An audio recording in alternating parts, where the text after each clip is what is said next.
Dear viewers, আমরা আসলে যেই জন্য আমরা আর্জেন্টিনা এসেছি, আসলে আমাদের সেই প্রত্যাশিত, আমাদের সবার প্রিয় বিশ্বসেরা লিওনেল মেসির বাড়ি দেখতে এসেছি।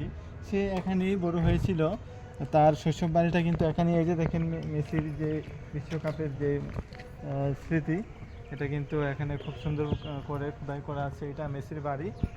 তারপর আরও আছে। আজকে আপনাদেরকে একদম পুরো মেসি, এই যে মেসি দেখেন আরেকটা মোড়ক। মেসি এখানেই তার শৈশব কাটিয়েছে এবং তার বাবা মায়ের সাথে এখানে হয়েছে, এবং এই রোজারিও শহরেই কিন্তু সে ফুটবল নিয়ে খেলাধুলা করে বিশ্বসেরা খেলোয়াড় হয়েছে। এই যে দেখেন মেসির বাড়িটা। তার অবশ্য এখানে তার যে এখনো থাকে না, এটা জাদুঘর হিসেবে পরিচিত, সবাই আছে দেখতে।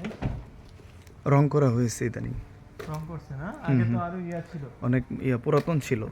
তো দেখতে পারতেছেন প্রচুর পরিমাণ গাড়ি। আমরা অনেক দূর থেকে এখানে এসেছি মেসি, শুধু মেসির বাড়িটা দেখার জন্য। গোটা বিশ্বের লোক আসে এখানে প্রায় অনেক মানুষ আছে।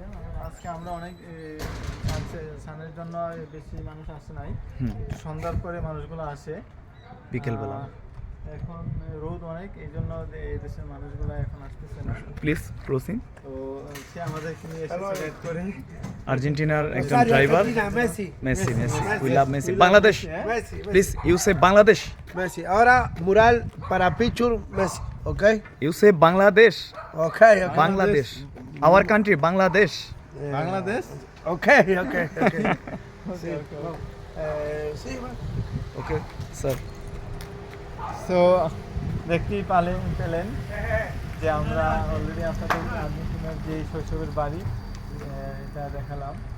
আসলে এখানে এসে তার শৈশব জীবন কাটিয়েছে, এবং রোজারিও শহরের যে পাশে আমাদের একটা বিশাল বড় মাঠ আছে, ওই মাঠে এসে খেলাধুলা করতো। অবশ্যই এখন অনেকেই খেলাধুলা করতেছে। এই মাঠটায় আমরা যাবো স্যার। হ্যাঁ, আমরা মাঠটা দেখাবো একটু। অত্যন্ত সুন্দর।